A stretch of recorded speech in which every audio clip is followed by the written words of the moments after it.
What if the one woman you tried your whole life to avoid was the only one your heart kept running toward? The autumn sun dipped low over Blackwater Ridge, turning the Wyoming sky into streaks of golden fire. Saturday evenings meant noise and life at the Benton Ranch, where ranch hands gathered for supper, fiddle tunes drifted across the yard, and neighbors stopped by just to share stories before winter locked the world quiet again. But Jonas Tiller wasn't inside.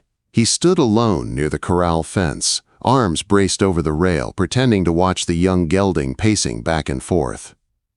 He wasn't watching the horse, he was watching her.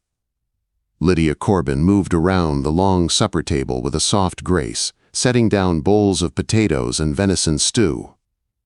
Her dark braid hung over one shoulder, brushing the faded blue dress she always wore on Saturdays.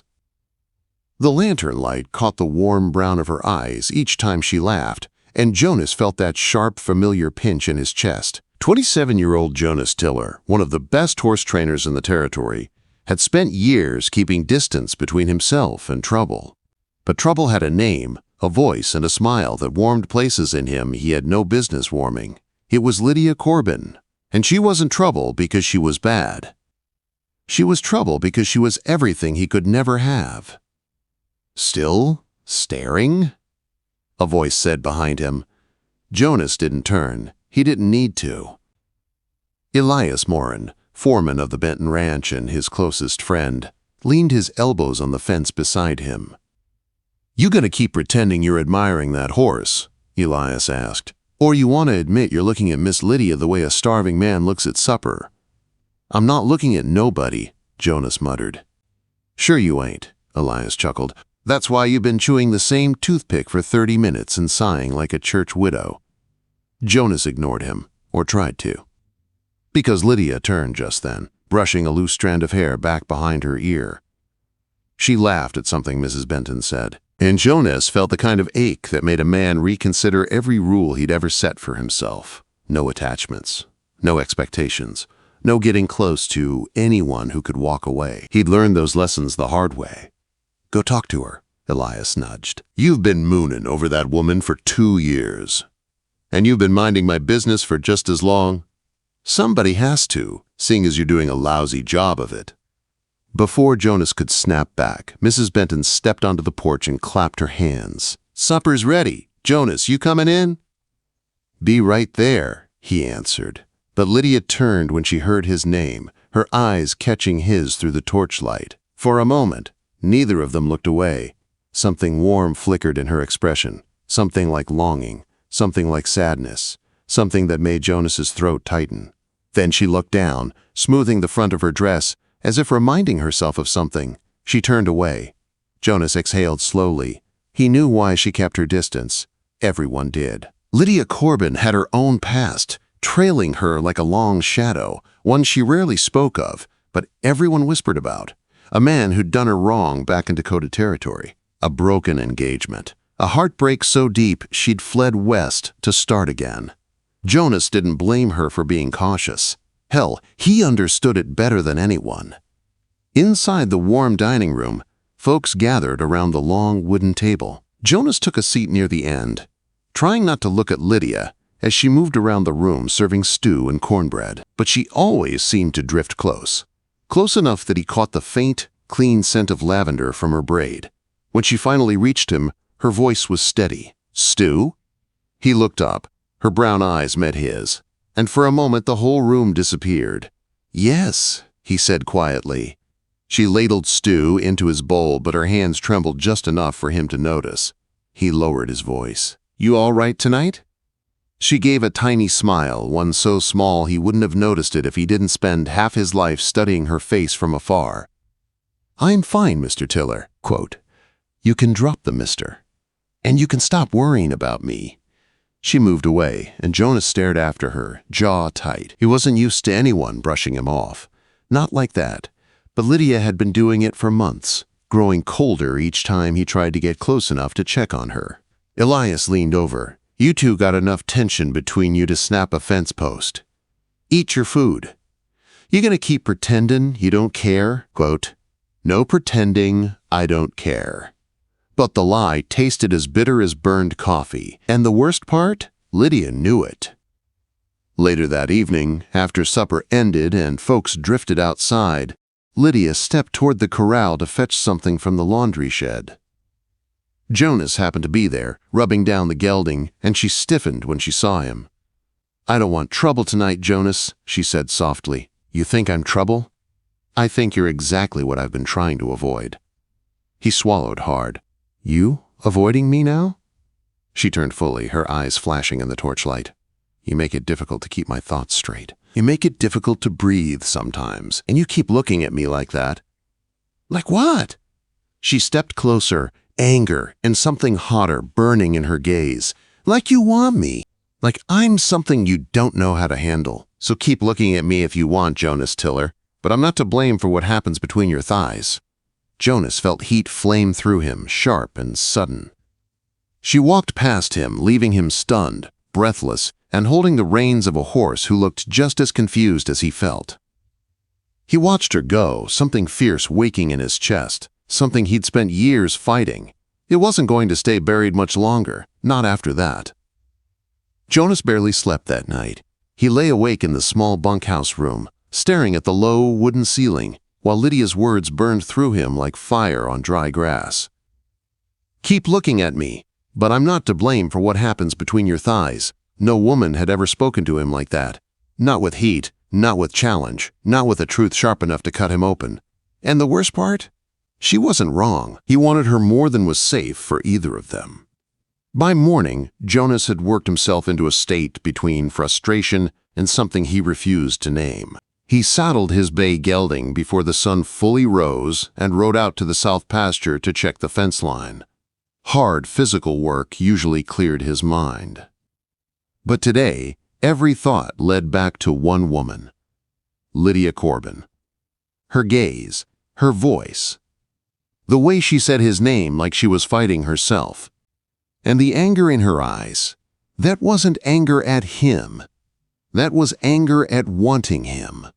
Around mid-morning, Elias found him tightening a loose wire.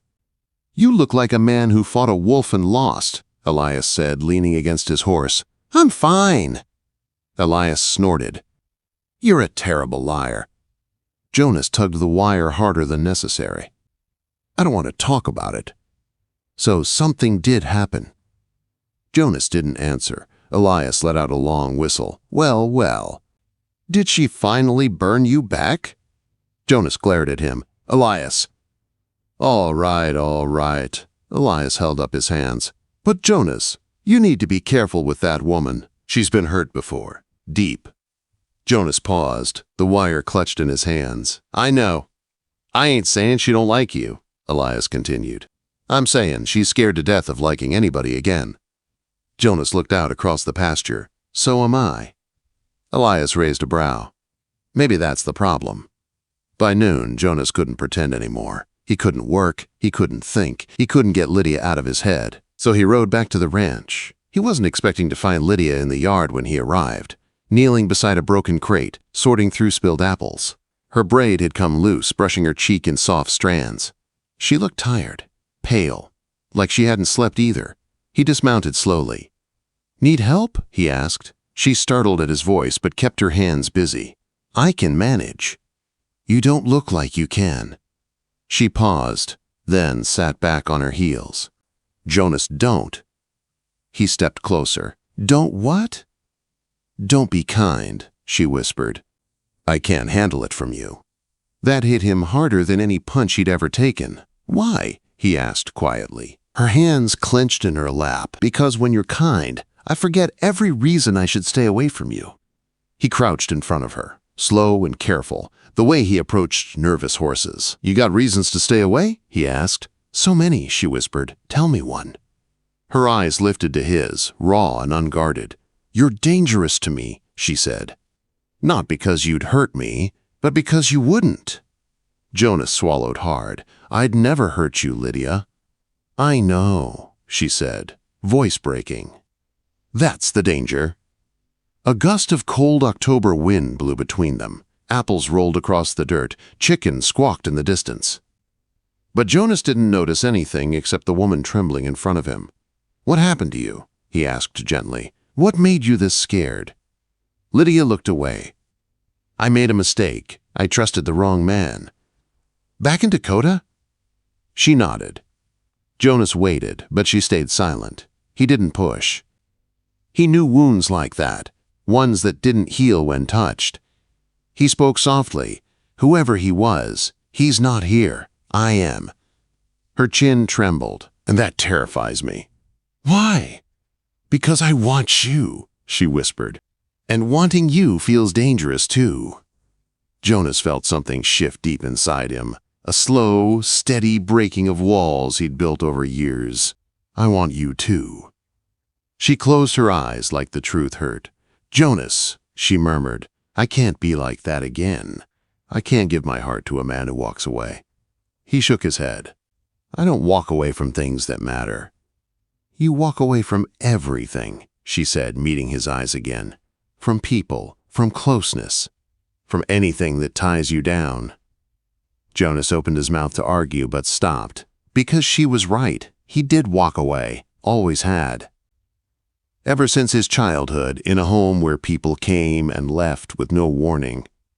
Ever since the one woman he once tried to love left him for a richer man. Ever since he learned the hard way that needing someone meant giving them the power to break you. "Maybe I do run," he said quietly, "but I don't want to run from you." Her breath caught. "Then what do you want?" she asked. The truth was simple and terrifying. "You." Quote. For the first time, Lydia looked like she believed him, but belief wasn't enough. Not for her, not after what she'd been through. She stood slowly, dusting off her skirt. "Jonas, wanting me isn't the same thing as choosing me. I am choosing you." "You say that now." She shook her head. "But I need more than heat and wanting.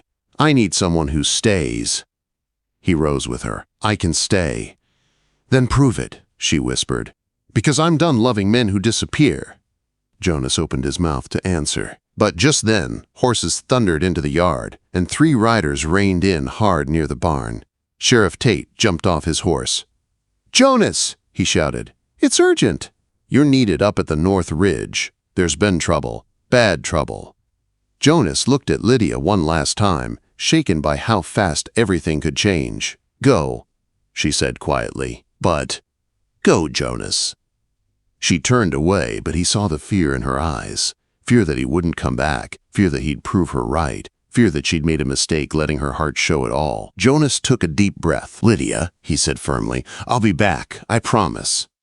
She froze. Promises scared her most of all. "Just come back safe," she whispered. And Jonas rode out hard, faster than he ever had before, because for the first time in his life, someone was waiting on him to return. Jonas rode hard toward the North Ridge, the wind tearing past his ears as his horse thundered across the open Wyoming pasture. Sheriff Tate and the ranch hand shouted directions over the pounding hooves, but Jonas barely heard them. All he could think about was Lydia, her shaking voice. Her eyes when she said she wanted him, her fear that he'd disappear like every man before, and his promise to come back.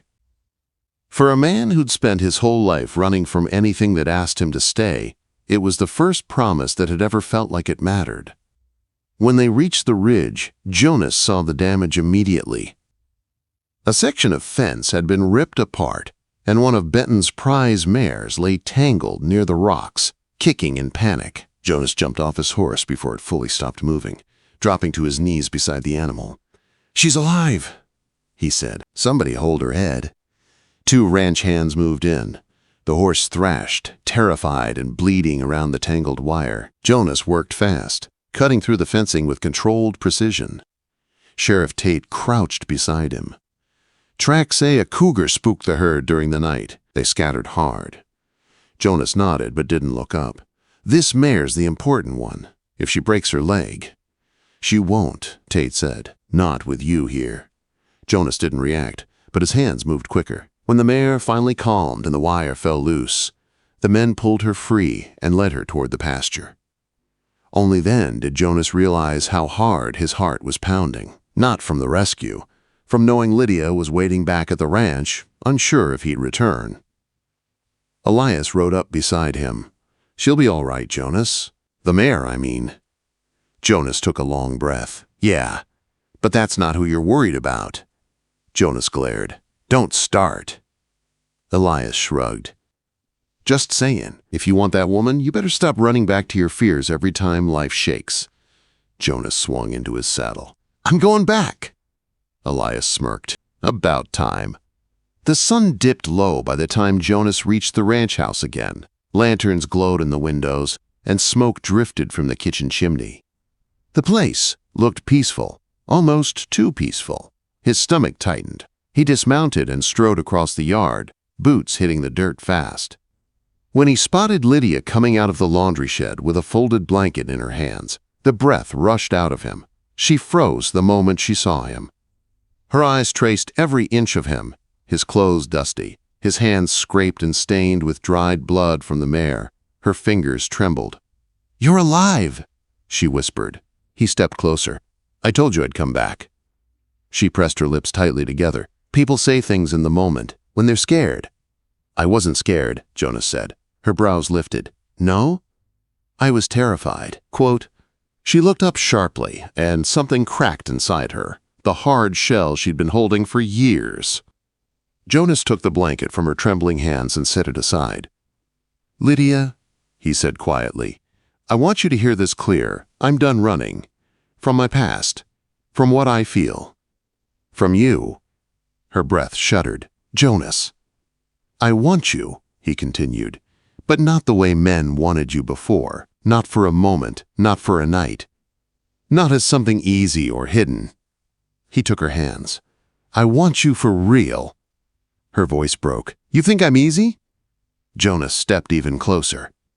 His voice dropped, rough and low. "Lydia Corbin, there ain't a damn thing about you that's easy.